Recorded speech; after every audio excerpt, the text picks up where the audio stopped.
Podem, irmãos.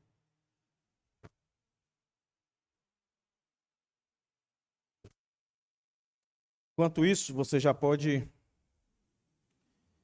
ir abrindo aí a sua Bíblia em Joel.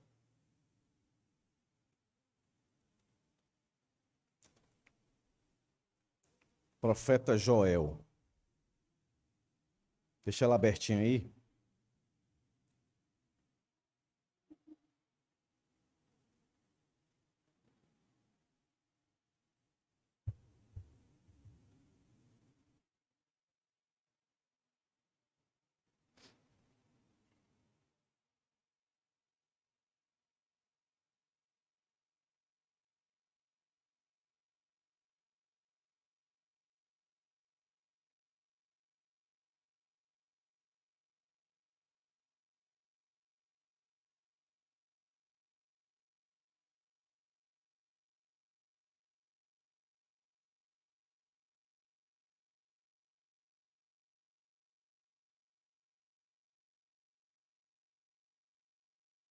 Amém, irmãos? Eu quero ler hoje com os irmãos o capítulo 2, o verso 13. Verso 12 e verso 13, tá? Só para embasar aqui tudo que nós vamos falar nessa noite. Como diz aí, é um panorama, meus irmãos. Vontade grande de perguntar quem leu essa semana o livro de Joel. Uma vontade grande, mas não vou perguntar. Mas não se entristeça se você não leu, porque hoje você vai ler. E você que leu, vai ler de novo.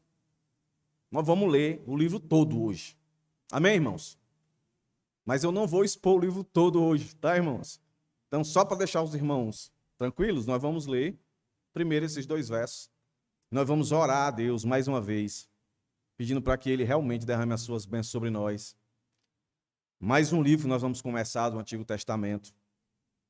E como eles se encaixam, meus irmãos. Como eles se encaixam.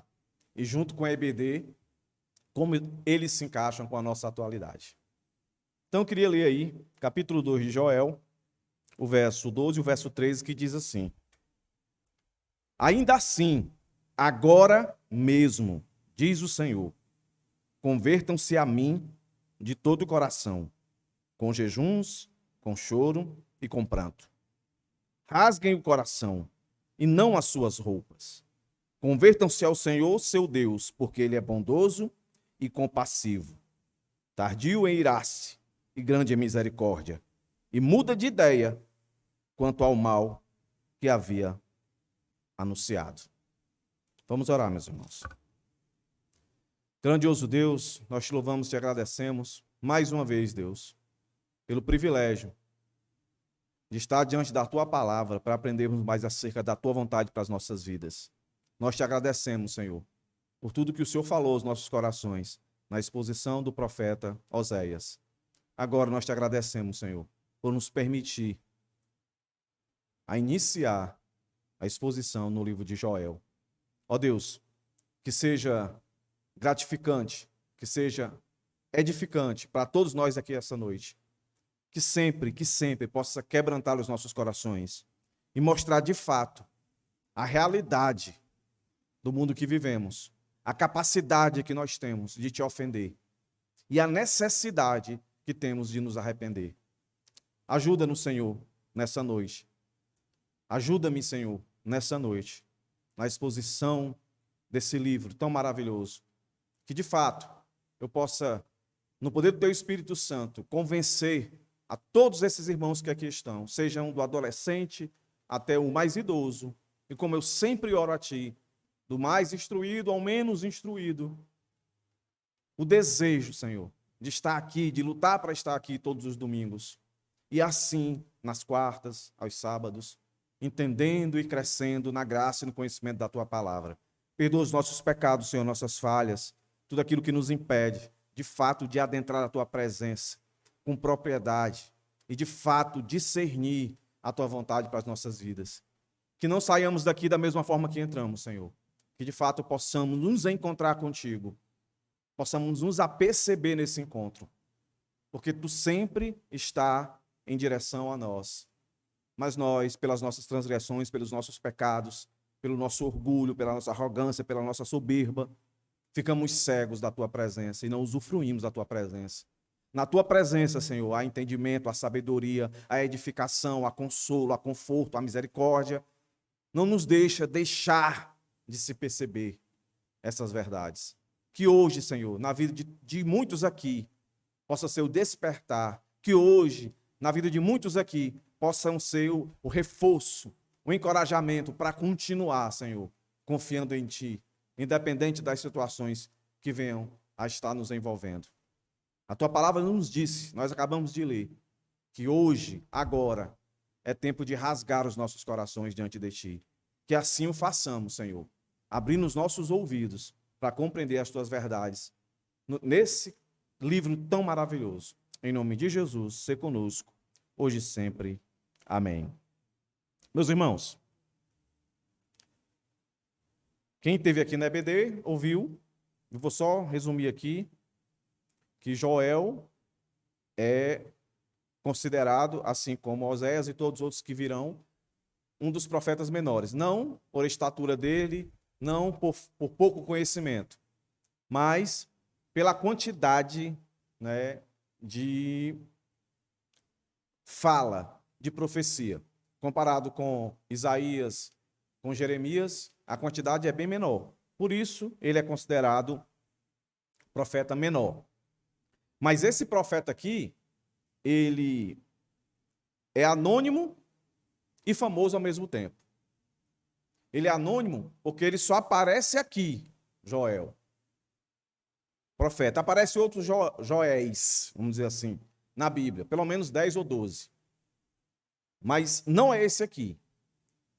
E ele só vai aparecer de novo, aí torna ele famoso, lá no livro de Atos, né? Quando, na instituição da igreja, comumente, a maioria acredita que ali em Atos 2, dá-se início à igreja institucional, à igreja física. No sermão de Pedro, Pedro cita esse profeta, Joel. Outra coisa interessante que a gente precisa entender aqui, o significado. E no Antigo Testamento, no período do Antigo Testamento, até no Novo também, os nomes sempre têm carrega ali um significado. E o nome de Joel é Senhor é Deus. E Senhor é Deus são duas palavras, não é, fortíssimas. Uma dá a ideia de soberania e a outra dá a ideia de todo poder. Um Senhor todo-poderoso. A ênfase do livro do profeta aqui é a volta de Cristo, a volta do Senhor. Mesmo que ele não tenha essa percepção por inteiro. Mas é isso que ele profetiza. Pelo menos 5 vezes aqui vai aparecer o dia do Senhor, que dá essa ideia do retorno do Senhor. E aí ele vai dizer muitas coisas interessantes que ele vai fazer as conexões. Por isso que eu disse, meus irmãos, que é um livro muito atual para os nossos dias. Como é que eu divido esse texto? De forma bem didática. Versos de 1 até o final do capítulo 1 por inteiro. Nós vamos ver o Senhor chamando a despertarem e se arrependerem. Isso ele vai fazer por todo o capítulo, mas aqui no capítulo 1 é isso que nós vamos ver. No capítulo 2, a ideia forte de que a história tem fim. Um dia tudo vai acabar, por mais que passe muitos e longos anos, né, mas um dia vai acabar. E por fim, esse fim, quem vai estabelecer é o próprio Senhor Deus, no dia do seu juízo. Por mais que agora nós estejamos vivendo uma guerra, e que muitos acreditam que é essa guerra que está acontecendo lá na Ucrânia, né, a Rússia contra a Ucrânia, vai ser o estopim para a Terceira Guerra Mundial. E aí o mundo vai acabar. Meus irmãos, pode explodir bomba, podem inventar armas frias, né? Podem inventar vírus, que é um tipo de arma. Mas o que vai dar fim à nossa história, à história da humanidade, nesse tempo presente que nós vivemos, quem vai dar fim a essa história, meus irmãos, é Deus e ponto final. Pastor, mas isso aí já é dito há muitos e muitos e muitos anos, séculos, milênios. Mas essa é a verdade. E o profeta vai estabelecer isso. Então, basicamente, todo o livro de Joel vai trabalhar nisso daí. Despertamento, arrependimento, a história tem fim e quem está com a caneta que determina o fim é o juiz, nosso Senhor. Então, como prometido, vamos ler aqui o capítulo 1. Eu leio o capítulo 1 junto com os irmãos, pondero algumas coisas. Leio o 2º capítulo, pondero algumas coisas. Leio o 3º capítulo, pondero algumas coisas. E aí vem as aplicações finais e amém. Não se preocupe, vai dar no tempo certo, de forma bem didática. Hoje é só o panorama, aí sim. A partir do domingo que vem, nós vamos expor capítulo 1, não sei quantos sermões vai dar, pode dar 1, pode dar 2, pode dar 3, não sei. Só sei que nós vamos passar bastante tempo aqui, meus irmãos, tirando aquilo. A minha oração, e deve ser a sua oração. Nós estamos, meus irmãos, com aquilo que é de mais precioso, a palavra de Deus. Você precisa tomar muitas decisões, e as suas decisões têm que ser tomadas com sabedoria e discernimento. E não pense você que isso aqui não pode te ajudar. Pode te ajudar. Vai te ajudar. Está aqui para te ajudar. Então, se prepare para o culto.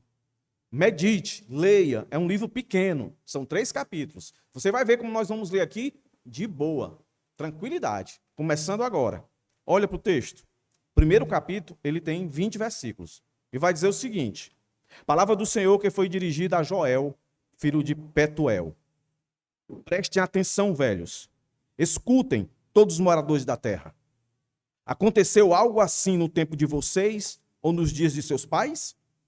Contem isto aos filhos de vocês, que eles contem aos filhos deles, e que estes falem sobre isso à geração seguinte. O que o gafanhoto cortador deixou, o gafanhoto migrador comeu. O que o migrador deixou, o gafanhoto devorador comeu. O que o devorador deixou, o gafanhoto destruidor comeu. Acordem, beberrões, e chorem. Lamentem todos vocês, que gostam de vinho, por causa do vinho novo, pois foi tirado da boca de vocês. Porque veio um povo contra a minha terra, poderoso e inumerável, como dentes como de leão e presas como de leoa. Destruiu as minhas videiras e destroçou as minhas figueiras, tirou as cascas das árvores e as jogou fora. Os galhos ficaram brancos. Lamentem, assim como a virgem vestida de roupa feita de pano de saco. Lamentem a morte do seu noivo. Na casa do Senhor foram cortadas as ofertas de cereais e as libações. Os sacerdotes, ministros do Senhor, estão enlutados. Os campos foram arrasados e a terra está de luto, porque o cereal foi destruído. O vinho novo acabou, o azeite está no fim. Fiquem envergonhados, lavradores. Lamentem, vinhateiros, por causa do trigo e da cevada, porque a colheita foi destruída. As videiras secaram, as figueiras murcharam, as romãzeiras, as palmeiras e as macieiras também. Todas as árvores do campo secaram, e não há alegria entre os filhos dos homens. Sacerdotes, vistam roupas feitas de pano de saco, e planteiem ministros do altar. Lamentem. Ministros do meu Deus, venham e passem a noite vestidos de pano de saco, porque o templo do seu Deus não há mais ofertas de cereais e libações.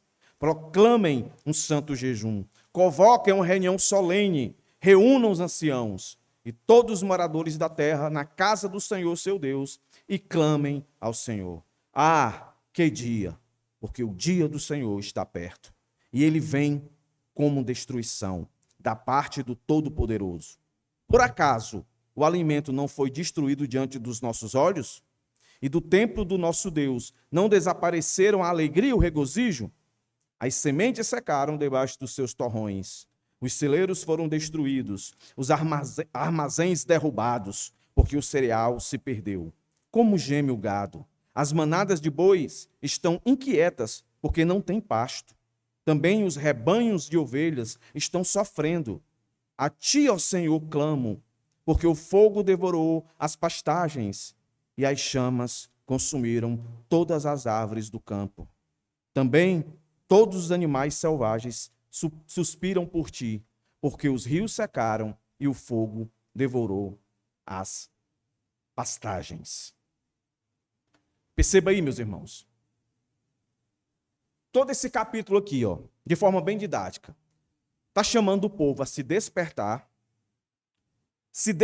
olhando para onde? Para uma grande crise, calamidades que aconteceram. E essa calamidade que aconteceu, que a gente vê aí gafanhoto, a gente vê aí seca, a gente vê aí tormento, a gente vê aí choro, lamento, aconteceu no mundo deles, na época deles, que afetou todos os habitantes, sem exceção. Sem exceção. E no início do capítulo, Joel, ele deixa bem claro que aquilo que está acontecendo, na dimensão que está acontecendo, é algo que nunca tinha acontecido. E, meus irmãos, antes de começar a explanar em detalhes, nós precisamos entender que o profeta aqui, ele está fazendo junção de profecias que aconteceram e que ainda vão acontecer. Isso fica muito claro quando a gente entra no capítulo 2 e tem, né, a porção que é direcionada a Joel. Capítulo 2, que aparece lá em Atos. Então nós temos muito mais esclarecimentos para, de fato, meus irmãos, olhar com muito temor e tremor para as verdades contidas nesse texto. Capítulo 1 aparece gafanhoto. A gente vai entender isso aqui como literal. Gafanhoto, literal, literal, literal. Era gafanhoto mesmo. No segundo capítulo, vai aparecer exército. Alguns acreditam que é um sentido figurado para os gafanhotos. Outros vão acreditar que o capítulo 2 é de fato literal. É um exército que vai surgir. E esse exército é o exército de Deus. É como se o profeta quisesse que aquele povo que está escutando entendesse. Olhe, assim como está acontecendo agora essa guerra avassaladora na agricultura, na fonte de riqueza de vocês, naquilo que traz o sustento para vocês, essa guerra que estão fazendo vocês sofrer, no futuro virá um exército. E quando ele vier, ele virá de uma maneira que não vai trazer angústia por um tempo, que não vai trazer sofrimento por um tempo. Ele vai trazer sofrimento e angústia para a eternidade. Vai ser o grande juízo de Deus. Aí perceba, juízo de Deus. Na perspectiva de Joel, tudo que nós lemos aqui no capítulo 1, meus irmãos, é juízo de Deus para essa nação, para esse povo. É juízo de Deus. Isso implica dizer, meus irmãos, que muitas coisas que estão acontecendo agora no nosso tempo, a gente pode entender que é juízo de Deus. Juízo já para condenar muitos. Juízo para chamar o seu povo a se arrepender dos seus pecados, para restaurar. Meus irmãos, é muito parecido com o que nós vimos em Oséias. O juízo de Deus sobre o povo, relatado pelo profeta Oséias, era a mão do Senhor castigando o povo para que o povo se arrependesse. Aqui, mais uma vez, nós vamos ver isso. Agora, olha que interessante. O verso 2. Como o profeta aqui chama o povo a racionalmente compreender o que está acontecendo. A gente é muito dado a querer sentir as coisas. Não tem problema nenhum em sentir as coisas. Como eu sempre digo aqui, o problema é quando a gente sente sem compreender, sem entender. Esse povo estava sentindo muitas coisas, certamente muitas coisas ruins, devido a tudo que estava acontecendo. Mas o profeta chama a atenção deles. Prestem atenção, escutem, tenham discernimento do porquê essas coisas estão acontecendo. O profeta não começa dizendo, comece a orar, pedindo a Deus que mude essa situação, que Deus repreenda esses gafanhotos, que Deus repreenda essa seca. Determine isso, clame a Deus.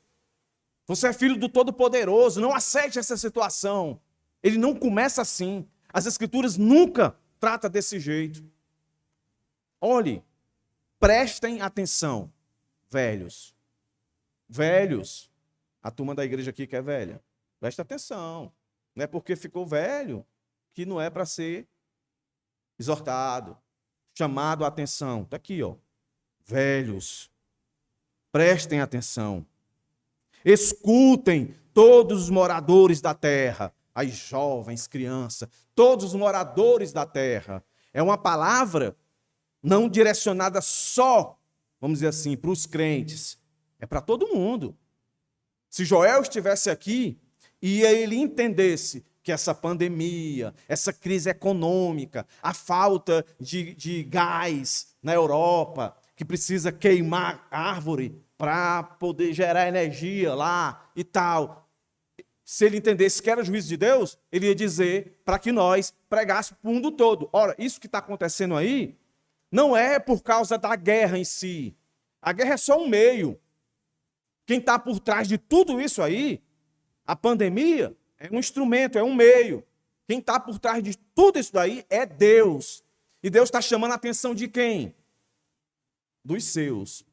Nós somos os porta-voz da palavra de Deus, em dizer para o mundo. Mas o mundo aí, ele acha que tudo que está acontecendo agora, as mazelas que nós estamos sofrendo, os nossos gafanhotos, é fruto somente do homem. O homem é um meio. Quem está por trás de tudo, meus irmãos, seja bom, seja ruim, sempre é Deus. Deus é soberano, meus irmãos. Deus é soberano. E Deus não se torna culpado por isso.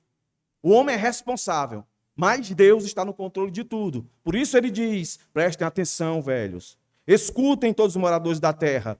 E ele diz, aconteceu algo assim no tempo de vocês e nos dias dos pais de vocês? O que é que ele está chamando a atenção aqui? Visualize isso aqui e dê uma olhada no tempo. Ele não está dizendo assim, a idade de ser novo. A gente vai entender que ele está chamando a atenção para a dimensão. Já tinha acontecido algo dessa magnitude aqui?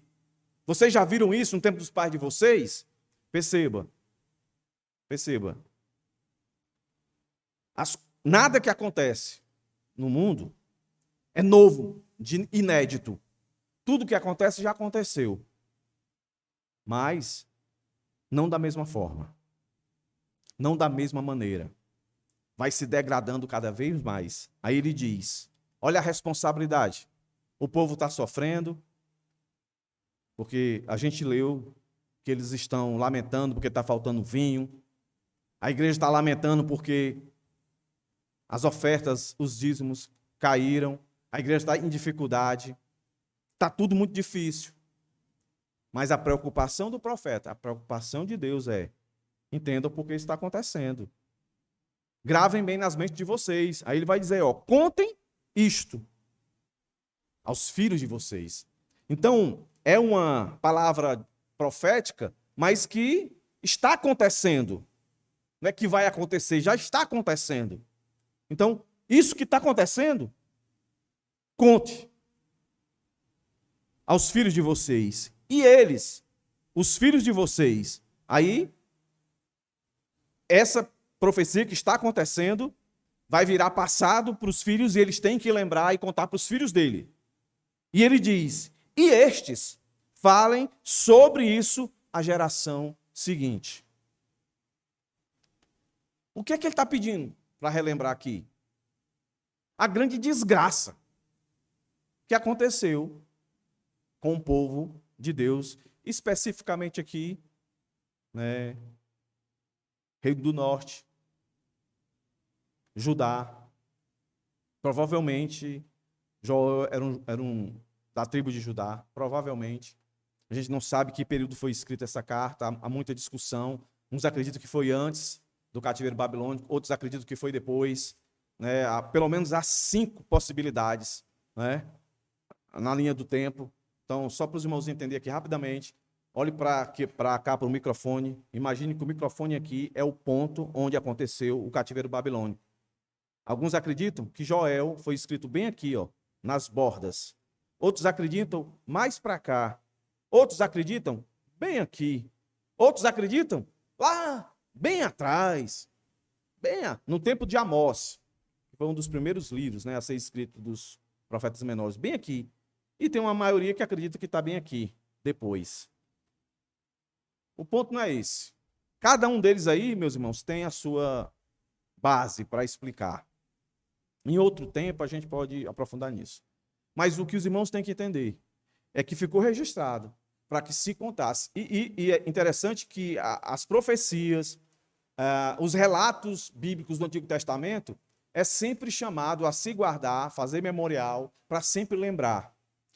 E normalmente é assim, livramento de Deus, que Deus livrou o povo, e pecados que o povo cometeram e que Deus derramou a sua ira e depois a sua graça, o seu favor. Mas aqui o profeta Joel deixa bem claro, contem o que vocês estão vendo para os filhos de vocês, e os filhos de vocês contem para os netos de vocês, e os netos de vocês contem para a próxima geração o que aconteceu. Aí você vê a calamidade aí. E tudo isso aqui, ó, verso 15 do nosso capítulo. Capítulo 1, olha o que é que diz. Ah, que dia, porque o dia do Senhor está perto, e ele vem como destruição da parte do Todo-Poderoso. O profeta ele faz um link que o autor de tudo isso aqui que está acontecendo, a partir do verso 4 em diante, é Deus que está fazendo. Porque ele está dizendo isso aqui, ó, isso aqui que está acontecendo, essa grande destruição, é Deus que está fazendo e ele vai fazer uma maior ainda. Uma de uma vez por todas, ele vai fazer. Essa daqui é uma representação, é um tipo, é uma tipificação. Eu já disse isso aqui para os irmãos. Todas as desgraças que acontecem no mundo, que pessoas morrem, coisas trágicas acontecem, é um sinal de algo terrível que vai acontecer. Quantos de vocês aqui viram, presenciaram aquela atentado nas Torres Gêmeas, que morreu um monte de gente, tal e tal. As pessoas se espantaram. Ah, que tragédia, é o fim do mundo, é o fim do mundo. Essas coisas, tsunami, furacão, vulcão, que mata milhares e dezenas de pessoas em todo o mundo. Essas tragédias nada mais é, meus irmãos, do que figuras de uma tragédia maior que vai acontecer. Perceba que ele usa o verso 15 para fazer essa associação. E isso vai ficar mais claro no capítulo 2. E perceba que o efeito de tudo isso, a gente percebe que é sobre, olha aí, ó, verso 5. Acordem, beberrões, chorem. É sobre os embriagados. Aí você vai para o verso 8. Lamentem assim como a virgem, vestida de roupa, feita de pano de saco. Lamenta a morte do seu noivo. Na casa do Senhor foram cortadas ofertas de cereais e libações. Os sacerdotes, ministros do Senhor, estão enlutados. Olha aí, meus irmãos. Os sacerdotes são atingidos. A igreja, vamos chamar assim, é atingida. E qual é a imagem que o profeta usa para esse choro, esse lamento? A morte, o luto. O luto. E ele enquadra esse luto aonde? Verso 8. No casamento. A minha esposa é viva. E eu estou vivo, estou aqui, né? Seu esposo está vivo, a sua esposa está viva. Quem perdeu esposa, quem perdeu esposo, deve ter mais ou menos a dimensão disso aqui. Quando a gente lê esse verso, é diferente de quem já perdeu seu esposo ou sua esposa. É um luto que fica para a vida toda. A gente, pela graça de Deus, Deus vai trabalhando no coração da pessoa e ela vai sobrevivendo a essa dor. Mas é uma dor muito difícil. Eu não preciso senti-la para saber que ela é. A morte, meus irmãos, ela é sempre difícil de se aceitar. E aqui ele diz que esses acontecimentos deveriam ser comparados com morte. Morte. Atingiu os beberrões, o mundo comum, atingiu os sacerdotes, a representação da igreja. Atingiu aquilo que nós vivemos muitas das vezes demasiadamente em função, o nosso trabalho. Olha o que ele vai dizer aí no verso 11. Fiquem envergonhados, lavradores. Lamentem, vinheteiros, por causa do trigo e da cevada, porque a colheita foi destruída. Perceba que a palavra destruída, destruição, ela sempre está aparecendo aqui. Então, os ébrios são atingidos, sacerdotes são atingidos, os lavradores são atingidos. Mas Deus sempre levanta um remanescente para olhar para essa situação e fazer o que tem que ser feito. Clamar ao Senhor. Pedir ao Senhor clemência. Aí aparece no finalzinho, no verso 19 e 20, o profeta Joel, orando ao Senhor. Olha aí o que ele diz. A ti, ó Senhor, clamo, porque o fogo devorou as pastagens, e as chamas consumiram todas as árvores do campo. Também todos os animais selvagens suspiram por ti, porque os rios secaram e o fogo devorou as pastagens. Oração do profeta, pedindo clemência. Então aqui o profeta está demonstrando o que é que a gente tem que fazer quando a situação está crítica, está difícil. A gente tem que entender que quem está por trás de tudo isso é Deus. Porque, meus irmãos, é muito simples. Deveria ser. Muitas pessoas estão olhando para tudo que está acontecendo aqui e fica temeroso ou fica com raiva, com ódio de um governante, de um país, né? Enquanto, na verdade, deveria tremer e temer e saber que essa convulsão, isso que está acontecendo no mundo, não está fora do controle de Deus. Deus é soberano.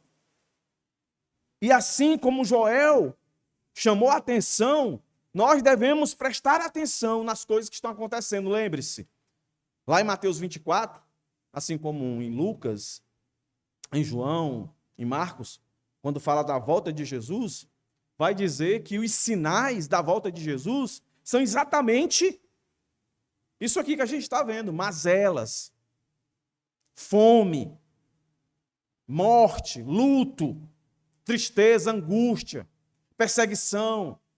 Tudo isso são sinais da volta de Jesus. E lembra, os irmãos, tudo isso são tipos, são figuras de uma batalha final, de uma guerra final, de um juízo final, de uma destruição final, meus irmãos. É isso que ele começa a chamar a atenção no capítulo 1. Capítulo 2.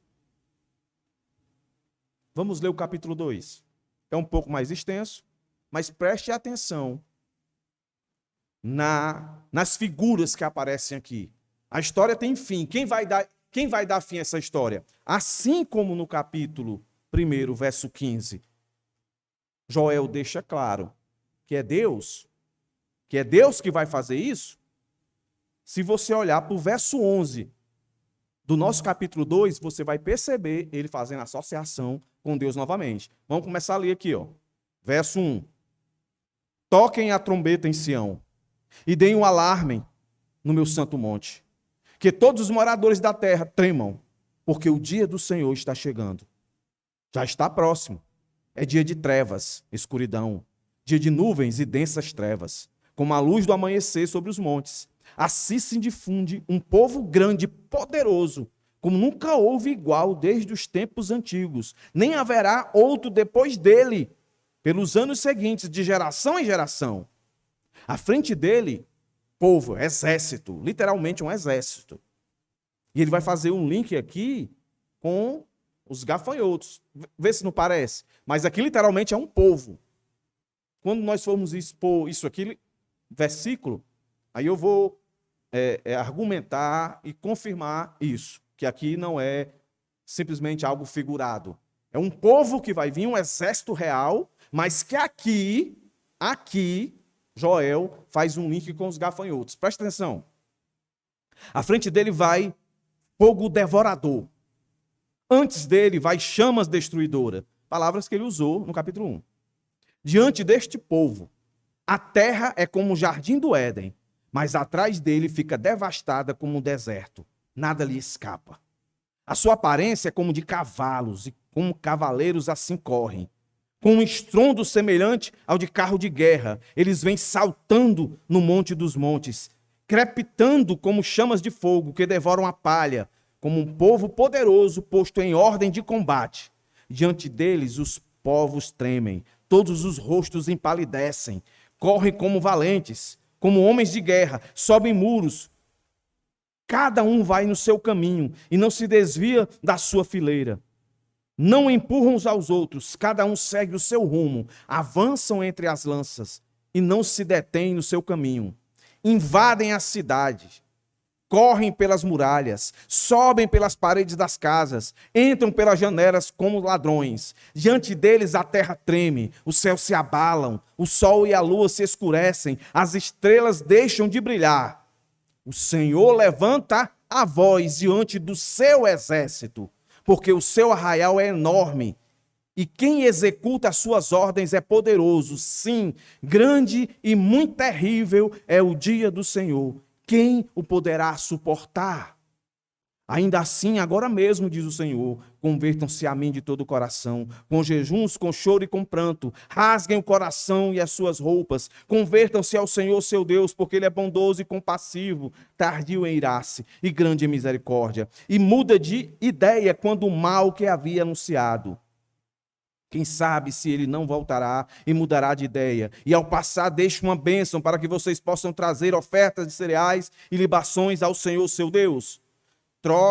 Toquem a trombeta em Sião, proclamem um santo jejum, convoquem uma reunião solene, reúnam o povo, santifiquem a congregação, congreguem os anciãos, reúnam as crianças e os que mamam no peito, que o noivo saia do seu quarto e a noiva dos seus aposentos, que os sacerdotes, ministros do Senhor, chorem entre o pórtico e o altar e orem.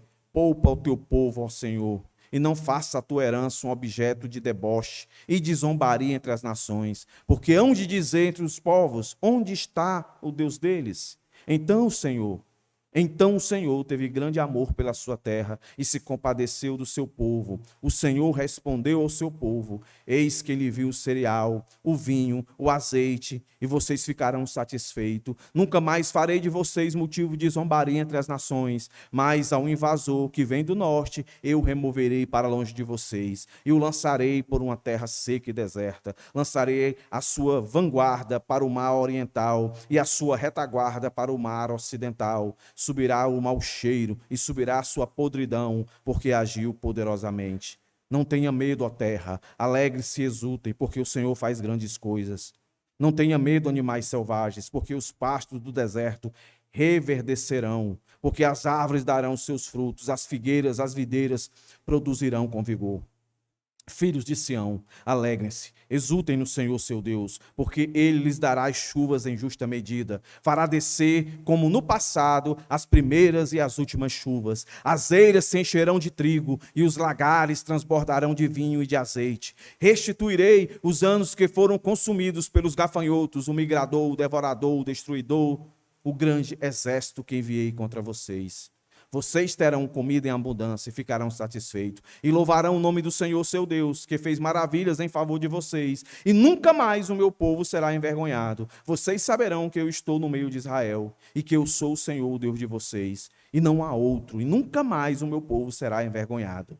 E acontecerá Olha aí Joel falando o que está escrito lá em Atos. E acontecerá, depois disso, que derramarei o meu espírito sobre toda a humanidade. Os filhos e as filhas de vocês profetizarão, e os seus velhos sonharão, e os seus jovens terão visões. Até sobre os servos e sobre as servas derramarei o meu espírito naqueles dias. Mostrarei prodígios no céu e na terra, sangue e fogo, coluna de fumaça. O sol se transformará em trevas e a lua em sangue, antes que venha o grande dia, terrível dia do Senhor. E acontecerá que todo aquele que invocar o nome do Senhor será salvo, porque no Monte Sião, em Jerusalém, estarão os que forem salvos, como o Senhor prometeu, e entre os sobreviventes, aqueles que o Senhor chamar. Então vamos lá. Dia do Senhor, futuro para eles, futuro para nós. Quem está por trás dos acontecimentos que Joel aqui expõe? Quem, meus irmãos? O Senhor dos Exércitos, o Todo-Poderoso. E quando nós começamos a ler do verso 3 até o verso 11, a gente percebe que essa ação de Deus vai ser uma ação de terror e será irresistível contra os seus adversários. Será um lamento agonizante, disciplinador para o seu povo. Um comentarista diz o seguinte, vou ler literalmente o que ele diz. Sua marcha inexorável é acompanhada de cataclismas cósmicos ordenados pelo próprio Senhor. Não é o que aparece em Atos, quando nós lemos Mateus capítulo 24, não está lá, a lua não dará mais a sua luz, estrelas cairão, vai ser um negócio assim fora do normal. Se você está com medo do que está vendo hoje, né? Quando começou a guerra lá na Ucrânia, a gente via lá os mísseis chegando, muitas imagens na internet mostrando literalmente a bomba chegando, explodindo e as pessoas sendo esbagaçadas. Isso não é nada. Você conseguiu sentir o drama aqui, do verso 3 em diante, de como esse exército chegará, como ele chegará de uma forma arrasadora, você percebeu? E quem está por trás de tudo isso é Deus. Mas aí o Senhor coloca aqui, como sempre faz, um chamado ao arrependimento. E aí ele vai e cita um dos textos, além dessa profecia de Joel que está em Atos, um texto que virou até música, né?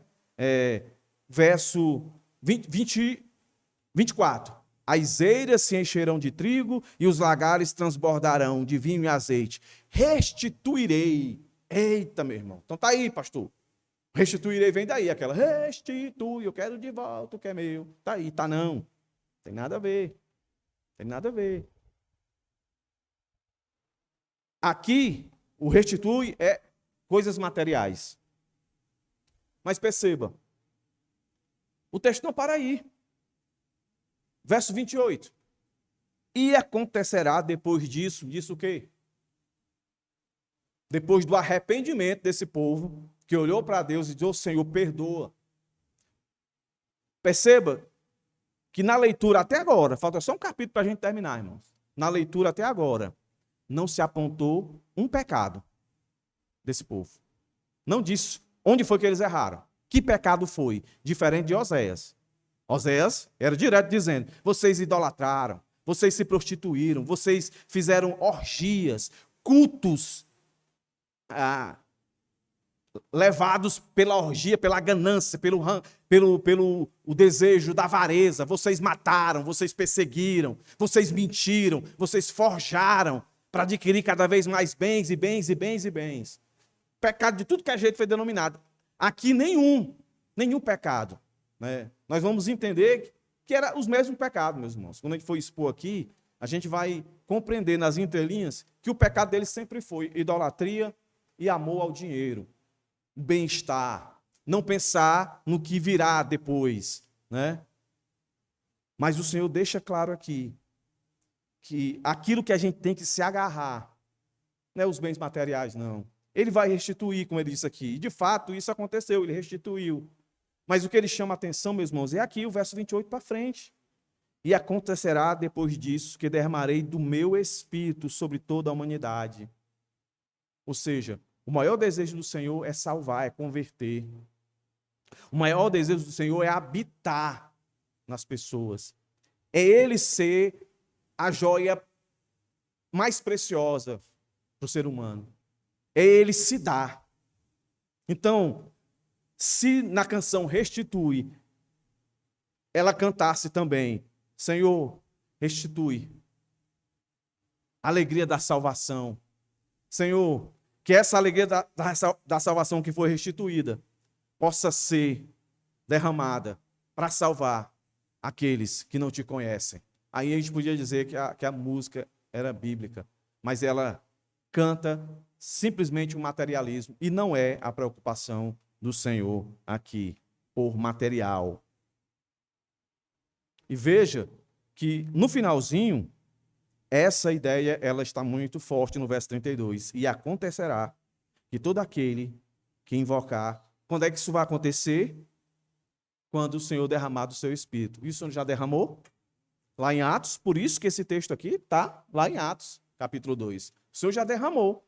Mas, lá em Atos, ainda não se cumpriu tudo. Não se cumpriu o que está escrito no verso 29, 30 e 31.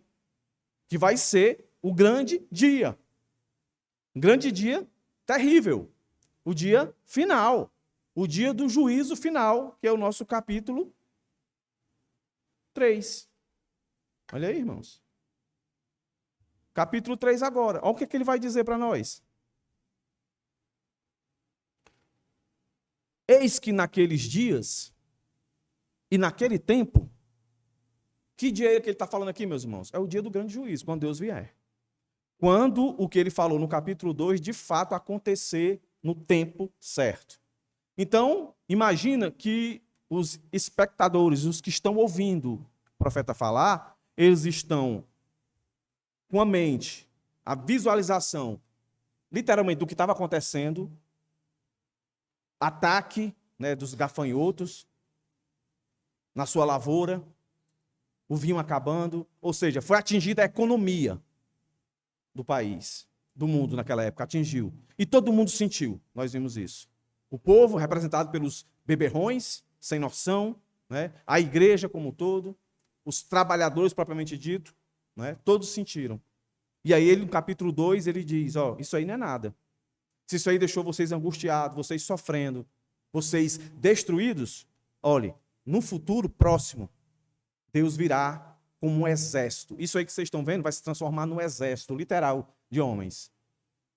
Nações que o Senhor vai levantar para castigar o mundo, derramar o seu juízo. Aí no capítulo 3 ele fundamenta isso. Vai acontecer e vai ser assim. Eis que naqueles dias e naquele tempo em que mudarei a sorte de Judá e de Jerusalém. Congregarei todas as nações e as farei descer ao vale de Josafá. E ali entrarei em juízo contra elas por causa do meu povo e da minha herança, Israel, a quem elas espalharam entre os povos, repartindo minha terra entre si.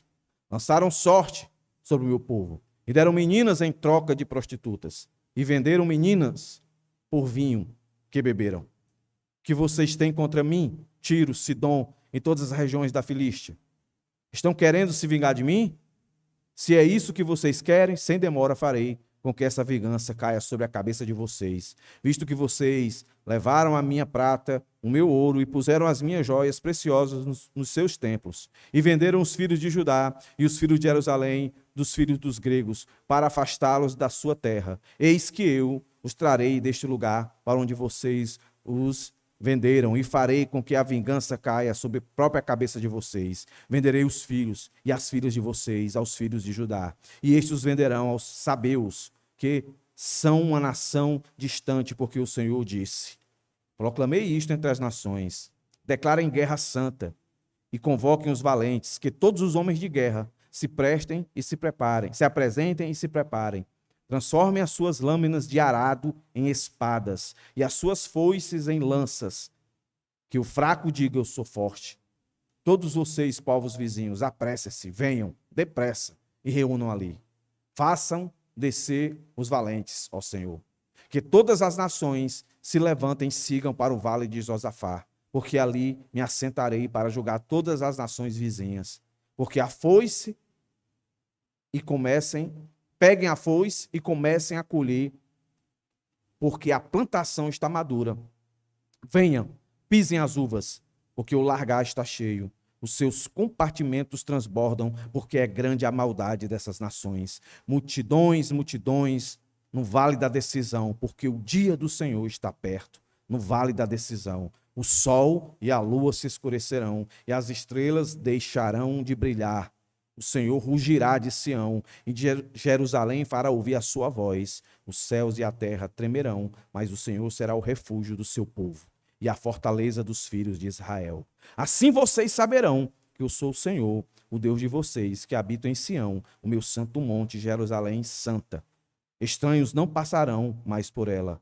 E acontecerá que naquele dia os montes destilarão vinho, e as colinas manarão leite, e todos os rios de Judá estarão cheios de água. Uma fonte sairá da casa do Senhor e a regará o vale de Sitim. O Egito se tornará uma desolação, e Edom se fará um deserto abandonado por causa da violência que fizeram aos filhos de Judá, e cuja terra derramaram sangue inocente. Judá, porém, será habitada para sempre, e Jerusalém de geração em geração. Olhe o que é que o verso 21 vai dizer.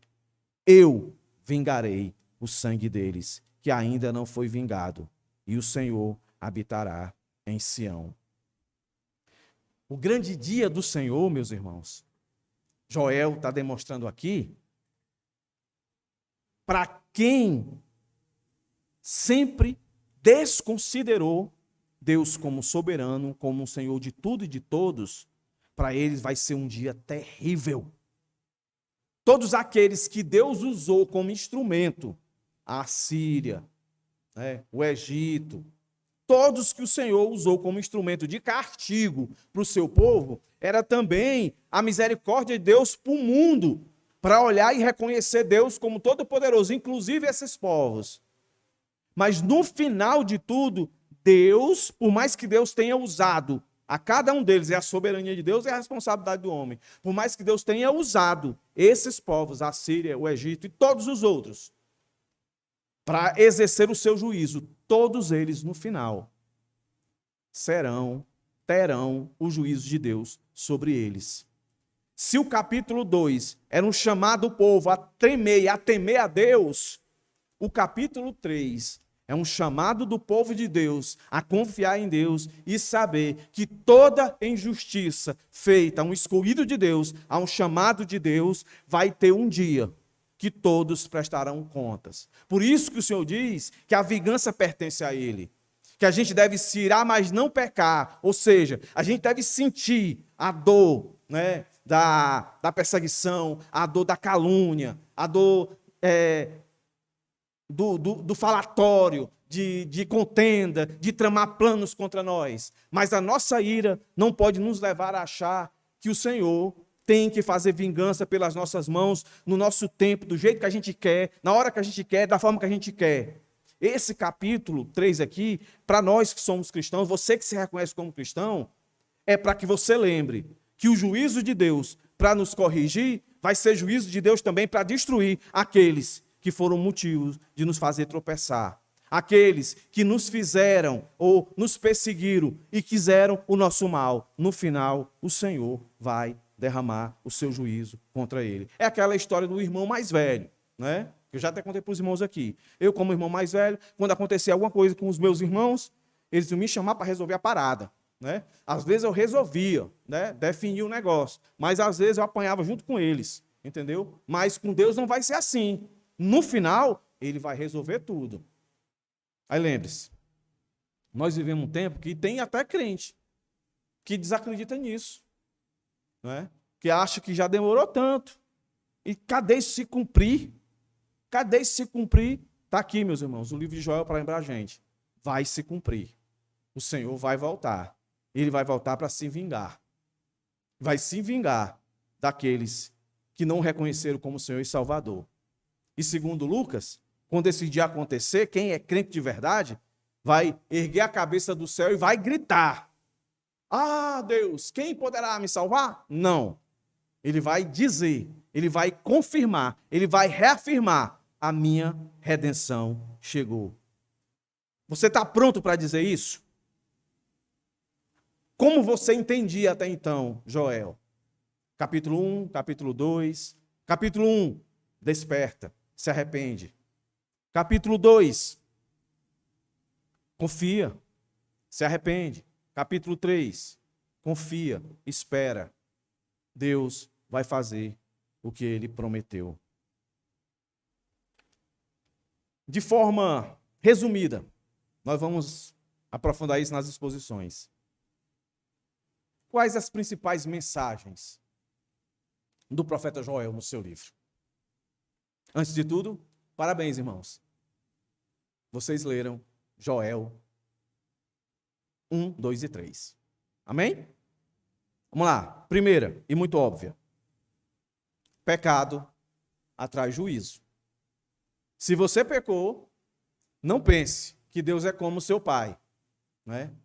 Que muitas vezes, deixa para lá, meu filho. Papai te ama.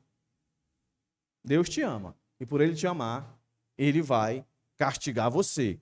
Então, em primeiro lugar, a mensagem do profeta Joel: o pecado atrai o juízo divino. E muitas vezes esse juízo, olhe como tudo está conectado, não vem em particular para você. É porque o mundo é grande. E o seu pecado não é um pecado no sentido assim, só você peca.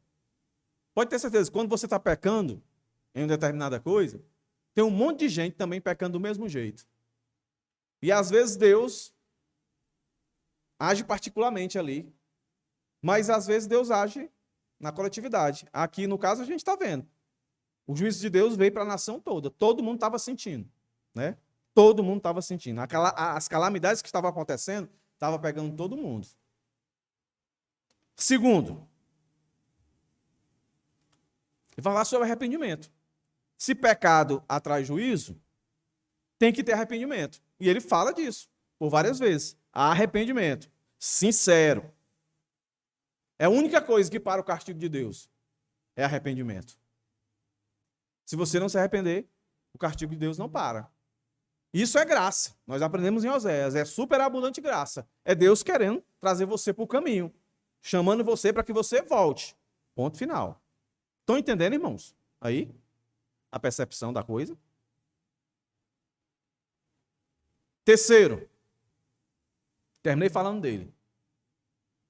A nossa história, meus irmãos, o final dela é porque é uma história linear. Ela não é uma história cíclica. Ela não é um círculo. Quem acreditava nisso eram os filósofos. Platão, essa galera lá, 400 anos antes de Cristo. Eles acreditavam que a história era um ciclo. História, ciclo, ela dá a ideia de tudo está determinado, é um determinismo. Que as coisas, elas acontecem do mesmo jeito, da mesma forma. Só muda os personagens. Essa é a visão que ficou por muito tempo, né, com muita evidência. Mas aí depois, do século II até o período da Reforma, muito baseado nos escritos dos pais, eles apresentaram, principalmente Agostinho, e defendia de que a história não é cíclica, ela é linear, ela é progressiva. E aqui a gente vê exatamente isso. Muitas das coisas que Joel coloca aqui não é nada novo. Nós vimos em outros momentos, quem já leu a Bíblia toda, ou ouviu sermões, aqui, por exemplo, os irmãos sabem disso. Não é só aqui que fala de gafanhoto, né? Amós fala de gafanhoto, entendeu? Então, não era nada novo, mas a forma como aconteceu era algo que estava progredindo para levar o povo a entender que o mundo está se deteriorando em pecado e que a consequência disso é uma grande guerra final, é uma grande batalha final. E essa batalha final, quem vai trazer é Deus. Então, a história progressiva é uma história de fatos que aconteceram no passado, mas que acontecem agora não da mesma maneira, da mesma forma, do mesmo jeito. É progressivo. E tem um fim. Começou em Adão e vai terminar, né, na volta de Jesus.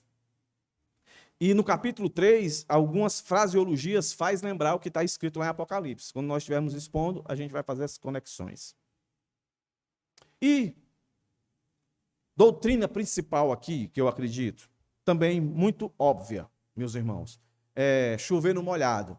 Mas Paulo, escrevendo a Timóteo, ele diz que ele gosta de ensinar as mesmas coisas, para que de fato entre na cabeça dos irmãos a soberania de Deus, meus irmãos, e a responsabilidade humana. Aqui fica muito claro, do capítulo 1, 2 e 3, a soberania de Deus. É Deus que faz tudo isso, né? Se você olhar capítulo 1, verso 15, que dia, porque o dia do Senhor está perto. Ele vem como destruição da parte do Todo-Poderoso. Se você passar o capítulo 2, verso 11, o Senhor levanta a sua voz diante do seu exército, porque o seu arraial enorme é quem executa as suas ordens. É poderoso, sim, grande e muito terrível é o dia do Senhor. Quem poderá o suportar? Aí você vai para o verso 21 do capítulo 3 e diz: eu vingarei o sangue deles que ainda não foi vingado, e o Senhor habitará em Sião. É a soberania de Deus. E o que está nessa relação de soberania é um chamado para que o povo se arrependa. Então, é responsabilidade do povo se arrepender. Seja ele já de Deus, seja ele não de Deus. Não de Deus é para salvação, não é? Para salvação. Sendo ele de Deus, é para perdão, né? Daquilo que está fazendo pontualmente, né? E se renovar com Deus. Uma terceira, que é muito interessante, é ele falando da responsabilidade da liderança. Quando ele fala sacerdote, naquela época era o que comandava o culto, a liturgia. E eles perderam o discernimento. Então, a igreja precisa entender que precisa ter líderes que buscam falar a palavra de Deus, explicar a palavra de Deus, aplicar a palavra de Deus. Só isso vai trazer discernimento para ele e para aqueles que estão sobre a sua liderança. Então, é algo, uma doutrina que ele chama a atenção aqui. Não é só porque abre a Bíblia. Tem que explicar a Bíblia, tem que ler a Bíblia, tem que aplicar a Bíblia. Esse é o ponto. E, por fim, a doutrina do julgamento final. Está aqui. O dia final do Senhor, capítulo 3, isso implica, meus irmãos, o julgamento final. Vai acontecer. Agora, o julgamento final, a gente já aprendeu que não é pegar eu e você e colocar numa televisão um telão todos os nossos pecados e ficar dizendo: olha aí, olha aí, olha aí, olha aí, mas eu te salvei. Entra. Vai feliz da vida. Aí tu, vem aqui, olha aí, ó. Tu fez isso, tá vendo? Não se arrependeu, vai queimar. Não faz sentido, né, irmãos? O Senhor vai trazer juízo, e quando diz a palavra juízo, a gente sempre quer levar mais para a tendência de castigo. Mas juízo é desferir uma sentença de inocente ou culpado. Então, no grande dia, o Senhor vai dizer: venha, meu filho. Para que ele vai mostrar o meu pecado, o seu pecado, se ele já perdoou? Só para fazer vergonha a gente? Faz sentido não, irmão. O Senhor vai olhar para nós e vai dizer: estou olhando para você, estou vendo meu filho aí, estou vendo eu aí, Cristo. Então entra, meu filho, você foi justificado, né? Você está perfeito comigo, entre, acabou. Aí o outro vem e ele vai dizer: está condenado por isso, por isso, por isso, por isso. Aí para eles vai mostrar mesmo, está condenado, olha, teve a oportunidade, ouviu minha palavra.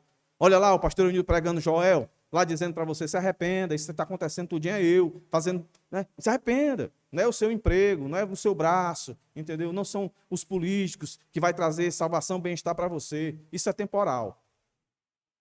A sua guerra é comigo, entre em paz comigo. Aí você ignorou, então agora vai, tchau para você. Conclusão da conclusão. Deus é soberano, ele chama atenção para isso, ele chama seu povo a voltar para ele e prestar um culto verdadeiro. O nosso tempo tem fim, ele acaba.